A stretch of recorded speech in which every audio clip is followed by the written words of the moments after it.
수학고민 상담소 천쌤에게 물어보셈 16번째 시간입니다.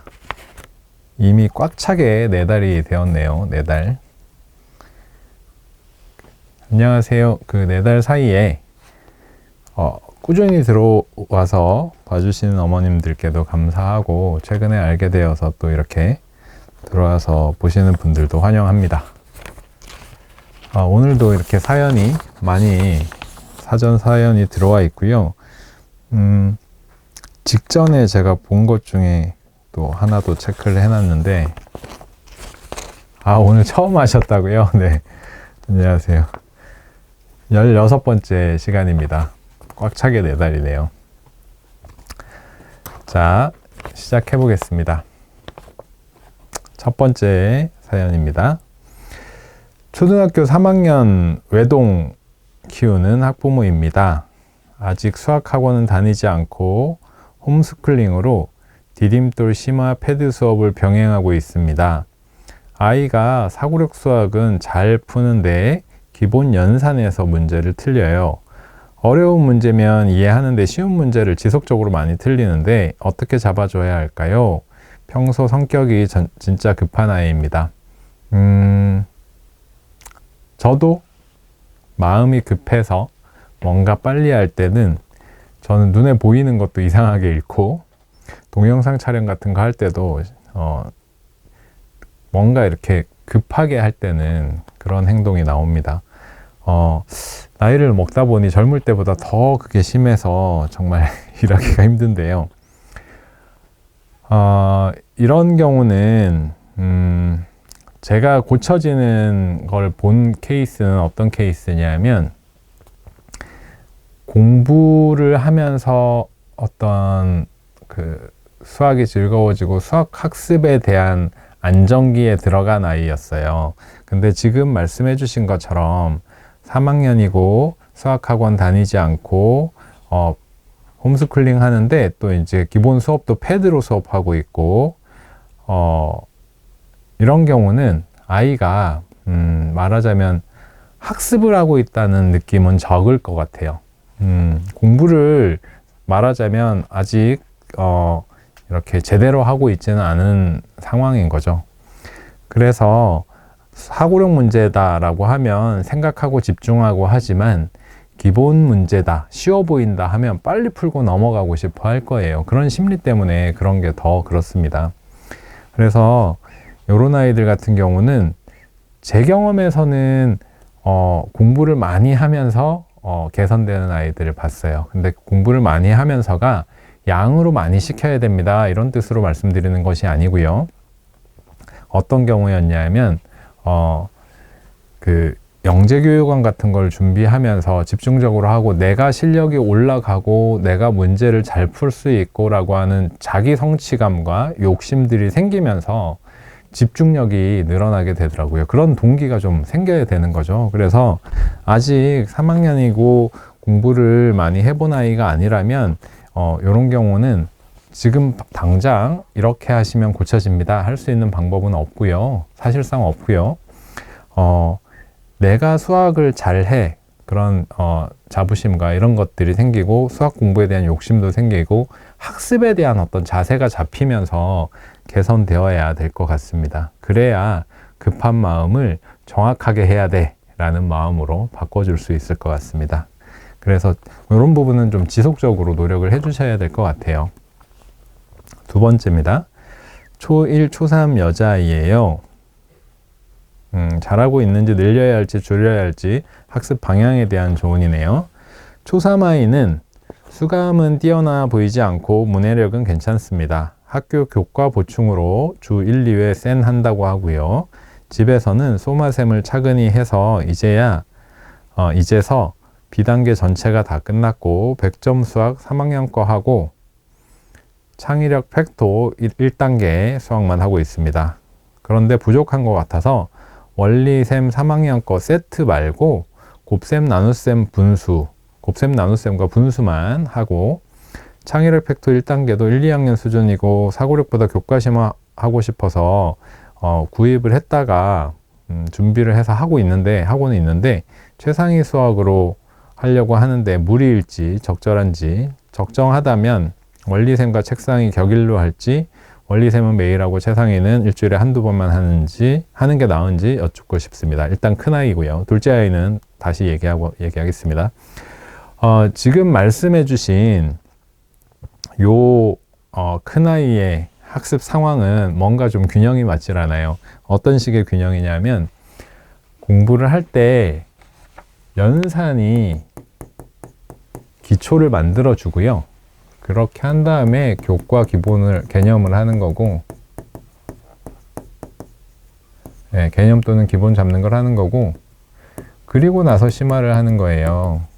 그래서 지금 여기 조금 문제가 있어 보이는 게 뭐냐면, 어머니께서 요런 순서에 대한 부분이 조금 요런 순서에 대한 이해가 학습 로드맵을 구성하는 데 있어서 순서에 대한 이해가 조금 부족해 보여요. 그건 이제 뭐냐면, 소마셈은 지금 B단계 한다고 하셨는데 이건 2학년 내용이거든요. 그리고 학교에서는 센을 이미 3학년 거 배우면서 센을 하고 있고, 100점 수학 3학년 거 하고 있고, 팩토는 심하니까 1, 2학년 수준으로 이제 조금씩 하고 있고, 그리고 최상위를 할지 이렇게라고 하셨는데, 일단 원리셈 지금 3학년 거를 일부를 골라서 한다고 하셨는데, 3학년 거를 지금 다 해야 된다 이런 게 아니고요. 일단 얘를 하기 전에 3학년 연산이 끝나 있어야 돼요. 그러니까 원리셈이든 소마셈이든 어떤 연산책이든, 연산책은 연산이 부족한 아이들을 보완하는 책으로 그렇게 보시기보다 얘를 하기 전에 얘를 훨씬 효율적이고 빠르고 정확하고 쉽게 아이 입장에서 수월하게 해나가게 하기 위해서 여기에서 기초를 만들어 주는 거예요. 연산 기초를 만들어 주는 거예요. 그래서 요 연산은 교과하는 것보다는 빨라야 됩니다. 이건 무조건. 네. 물론 이렇게 할 수 있어요. 연산이나 수감각이 좋은 아이예요. 연산이나 수감각이 좋은 아이는 연산을 안 하는 거예요. 안 하고 이걸 이렇게 해나갑니다. 하는데 보면 소수에 대한 공부라든가, 아무리 수감각이나 수학적인 감각이 뛰어난 아이들이라 하더라도 제가 아이들 가르쳐 보면 소수를 처음 배워, 소수 연산을 처음 배워, 분수 연산을 처음 배워. 이런 거에서의 연산 파트는 연습이 되어 있는 것과 안 되어 있는 게 정답률이 엄청나게 많이 차이 납니다. 연습이 되어 있으면 아이가 편안하게 공부하는데, 연습이 안 되어 있으면 자꾸 틀려요. 자꾸 틀리는데 너 왜 틀렸어? 이렇게 물어보면 선생님 저 정확하게 모르는 것 같아요. 이런 얘기를 할 때가 있어요. 그러니까 얘를 공부하면서, 물론 이거는 제가 지금 설명드리는 건 학원학습에 대한 부분입니다. 학원에서 공부를 하면 얘는 개념을 체크하고 설명해주고 하면서 생각보다 스피디하게 넘어가거든요. 그래서 빨리 넘어가서 연습이 좀 되어 있어야 여기가 착착착착착 진행이 되는 거예요. 그렇지 않으면 교과 배우면서 연산 연습하고 있는 상황이 생깁니다. 이거 잘 안 되네, 연습을 좀 하자, 이런 상황이 생겨요. 근데 교과 공부는 연습하는 공부보다는 개념을 배우고 알고 있는 연산과 개념을 가지고 어떤 식으로 생각해라 라고 요구하는 문제를 학습하는 쪽에 더 가깝거든요. 그렇게 해야 성취해 나갈 수 있거든요. 그래서 연산을 기초로 가져가자라고 얘기를 하는 거고, 오히려 2학년까지는 연산을 수감각 뛰어난 아이들은 안 해도 됩니다 라고 말씀드리는 건, 연습이 많이 필요하지 않으니까, 한 자리 두 자리까지는. 그런데 초3부터는 자리가 커서 연습이 필요하거든요. 그래서 연산 먼저 이 부분을 좀 강조해 드리고요. 그래서 지금 그 아이가 3학년 거 이제 좀 말하자면 보충이나 준비를 위해서 원리셈에서 곱셈, 나눗셈, 분수만 하고 있다고 말씀을 하셨는데, 오히려 2학기 것까지 생각을 한다면 원리셈 전체를 하는 게 맞네요. 제가 아까 원리셈 추천하고는 별개로라고 말씀드렸던 것 같은데, 원리셈 전체로 2학기 연산까지를 이렇게 쭉 나아갈 수 있게 해 주시고, 그 다음에 팩토 같은 경우는 1, 2학년 수준의 1단계가 이제 지금 3학년 아이니까 해도 되지만 3학년이라면 최상위 하는 게 좋을 것 같습니다. 아이가 최상위를 할 수 있는 정도라고 하면. 근데 이 부분도 최상위가 아이 수준에 무리일지 아닐지 이 부분은 제가 알 수 있는 부분은 아니잖아요. 최상위라는 책은 뭐 왕수학 최상위, 디딤돌 최상위 이런 최상위라는 책은 정말 교과에서 제일 어려운 문제들을 모아놓은 거거든요. 그래서 이런 고민이 있으시면 따풀 하세요. 따라하면 풀리는 수학 하세요. 따라하면 풀리는 수학은 최상위에 나오는 문제의 유형들을 어떻게 생각해야 되는지, 뭐가 중요한지 이런 것들을 강의와 함께 아이가 원리와 개념 또는 생각 방법을 익히면서 공부하는 책이니까, 그래서 그런 책이 필요하다 해서 따라하면 풀리는 수학을 만든 거니까 이렇게 걱정되시는 부분은 저는 따풀이 딱 맞다고 생각해요. 그 다음 1학년이에요. 1학년 아이도 조금 전에 말씀드린 이 학습 로드맵을 짜는 데는 공통점이 있고요. 1학년 아이는 수감은 더 있어 보이고 학교에서 주 2회 센 하고 집에서 소마셈 K단계 하고 있어요. 마찬가지예요. 소마셈 K단계는요 6살 때 시작하는 연산책이에요. 6살 때 수를 어떻게 시작하냐 하면 원리셈 6, 7세 단계와 동일합니다. 수를 차례로 세면 덧셈이고 수를 거꾸로 세면 뺄셈이다 라고 수를 카운팅하면서 세면서 차례로 세면서 덧셈과 뺄셈의 개념을 배우는 단계예요. 그래서 손가락을 쓰는 아이들이 많고 손가락을 처음에 쓰는 건 자연스러운 거예요. 어떻게 하면서 손가락 쓰는 게 없어져야 돼요? 가르기 모으기를 하면서 없어져야 돼요. 초등학교 1학년 1학기는 이미 가르기 모으기를 하면서 한자리 덧셈 뺄셈을 배우는 교과 단계고요. 소마셈 P단계, 원리셈 7, 8세 단계가 그 단계에 해당합니다. 근데 소마셈 P단계는 가르기 모으기로 큰 수들을 많이 하고 있어서 아이들이 어려워하는 부분도 있고 기초를 단단하게 하기보다는 좀 이렇게 성큼성큼 가는 느낌이 있어요. 그래서 제가 원리셈을 만들면서는 7, 8세 단계, 이제 초등학교 1학년 1학기에 해당되고 입학 직전에 준비하는 단계에선 가르기 모으기에 집중할 수 있게 책을 만들었다라고 말씀드리죠. 그래서 지금 1학년 아이가 소마셈 K단계 하는 건 너무 늦은 거예요. 지금 사실 과감하게 끊으시고 원리셈 7, 8세 단계를 하시던가 아니면 수감이 좀 있다라고 하시면, 그리고 학교에서 지금 하고 있잖아요. 그래서 1학기 거를 굳이 안 해도 될 것 같으면 초등 1단계로 바로 넘어가셔도 됩니다. 연산 부분은. 그렇게 하시고 최상위 수학은 해도 돼요. 해도 되는데 말씀드린 것처럼 따풀을 해도 됩니다. 근데 1학년은 따풀이 딱 최상위 수학 뭐 이렇게라기보다 교과 자체가 이제 풍부한 내용은 많지 않으니까, 그래서 따풀 같은 경우는 1학년 내용이 교과에 나오는 심화 문제 유형들도 있지만 조금 더 장기적으로 봐서 수를 비교해서 크기 관계를 이용해서 생각하게 한다던가 이렇게 생각 방법적으로 아이들을 좀 말하자면 발달시키기 위한 내용들도 있거든요. 그래서 그런 부분에 대한 균형을 좀 생각하면서 1학년, 7세 1학년은 좀 그래요. 교과 내용만 담고 있다, 교과 심하다 라고 결국은 뭐 그 학년 연산에서 벗어나지 않으니까 교과 심화이긴 하지만 다른 출판사의 심화 교재들에 없는 내용들이 좀 있어서 좀 특이한 책입니다. 그래서 최상위보다는 따풀을 추천하고 싶고요. 따풀하고 최상위 해도 되고 양적으로 된다면, 아니면 최상위는 바로 도전을 해도 될 것 같으면 최상위 해도 됩니다. 네. 다만 지금 큰아이 작은아이의 이 공부하고 있는 걸 보면 제일 기본적으로 로드맵 짤 때의 어떤 교재들의 목적 이런 부분들에 대해서 좀 정리가 필요해 보입니다. 넘어갈게요.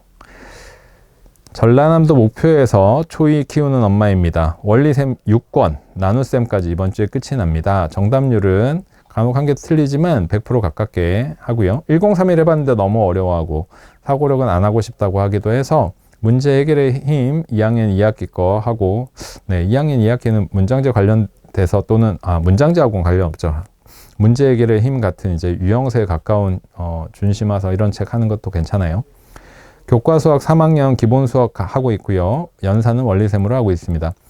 연산은 3학년으로 이어갈 거고요. 교과 심화는 3학년 수학부터 시작해도 될까요? 아니면 조금 쉬운 사고력을 한 번 더 어필해 봐야 할까요? 2학년 초잖아요. 2학년 초면 3학년 기본 수학을 끝내면 교과 심화는 따라 붙이는 거죠. 따라 붙어서 하는 거죠. 교과 심화를 끝내면, 교과 기본을 끝내면 교과 심화는 따라 붙어서 하는 거죠. 교과 공부를 개념하고 나서 2학년 심화하다가 다시 3학년 심화하고 이런 필요는 없죠. 그죠? 그래서 따라 붙는 거고, 사고력 파트는 조금 다른 영역으로 생각하고 날짜를 뭐 하루에, 일주일에 한 2번 정도 해서 하실 수 있으면 했으면 좋겠어요. 2학년 정도 수준의 사고력. 네, 그렇게 했으면 좋겠어요. 2학년 교과가 다 끝난 아이니까 굳이 1학년도 아니고 2학년, 3학년을 대상으로 한 사고력을 천천히 하면 좋을 것 같습니다. 저희 회사 책은 B단계보다는 A단계 1, 2학년이라고 되어 있긴 하지만 탑사고력 수학은 워낙 어려워서 1031이나 탑사고력 수학 이런 걸 선택한다면 단계를 더 낮춰도 될 것 같고요. 이 정도까지 심화는 안 해봤다면. 네, 그렇게 하시면 될 것 같습니다. 심화, 교과 심화는 붙여서 가세요. 교과 심화를 하느냐, 사고력을 하느냐의 선택이 아니라 교과 심화를 이어서 가고 사고력은 더 해줄 수도 있고 거기까진 무리다 라고 하면 차라리 3학년 교과 심화를 단단하게 공부해 가는 방향으로 하시는 게 좋을 것 같습니다. 다음입니다. 초이 엄마예요. 심S 사고력 7살 때부터 다녔는데 크게 발전이 없어 관두려던 찰나에 탑반에 합격했네요. 운 좋게 합격한 것 같은데 교과도 한 학기 정도만 선행하고 있어서 심S 탑반 병행을 도전해봐야 될런지 고민이에요. 수감이 좋은 애가 아닌데 괜히 시작했다 질릴 것 같기도 하고 걱정이 많아요. 요건 이제 아이가 선택해보게 하는 게 어떨까요? 저는 이런 부분은 아이의 의지와 아이의 선택, 아이가 싫어하는데 붙었다고 해서 이제 하게 했을 때 지금 어머니 걱정하시는 부분이 실제로 그렇게 일어날 가능성이 있고요. 아이가 긍정적인 마인드를 가지고 있다라고 하면 전 해보는 게 괜찮은 것 같아요. 아직도 초이인데요, 뭐. 초이니까 심S 탑반 프로그램 제가 거의 20년 전에 했던 프로그램이라서 실제 이제 원장도 하고 했었는데 어느 사고력 학원이든 탑반 프로그램이 교재가 있고 심S 같은 경우는 이제 기프티드라는 과정이죠. 그런 책은 좋아요. 네. 기프티드 과정이 아닐 수도 있겠네요. 반으로 탑반이라고 하면 영재반이 아닐 수도 있겠네요. 어찌되었든 아이의 의지가 조금이라도 있고 긍정적인 생각을 가지고 있는 아이라면 심화하는 과정을 통해서 아이가 어느 정도일지 모르겠지만 업그레이드 될 수도 있거든요. 수학적인 실력이. 그래서 이런 부분은 걱정을 많이 하시기보다 기회가 생긴 거니까 아이에게 좀 많이 물어보시는 게 아이가 어떤 아이인지에 따라서 결정하실 수 있을 것 같아요. 그 다음에 제가 학원을 오래 운영한 사람이잖아요. 그래서 여기 이제 첫 문구 크게 발전이 없어 관두려던 찰나에 이 부분에 대해서 한번 아마 라방에서 처음 말씀드리는 것 같은데요. 거의 제가 학원을 운영하면서 학부모님들과 상담하면서 제일 어려운 부분이 이제 이런 부분이에요. 말하자면 저희 아이는 1년을 다녔는데 왜 같은 레벨이에요? 원장님? 저희 아이는 2년을 다녔는데 왜 같은 레벨이에요? 레벨이 올라가야 되는 거 아닌가요? 이렇게 이제 물어보시는 분들.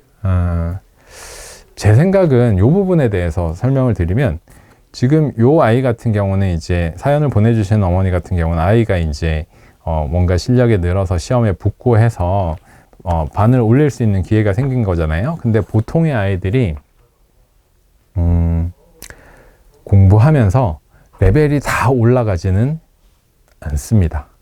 레벨이 올라간다라는 건 뭐냐 하면 더 잘하는 아이들과 경쟁하고 더 어려운 책으로 배운다라고 생각할 수 있어요.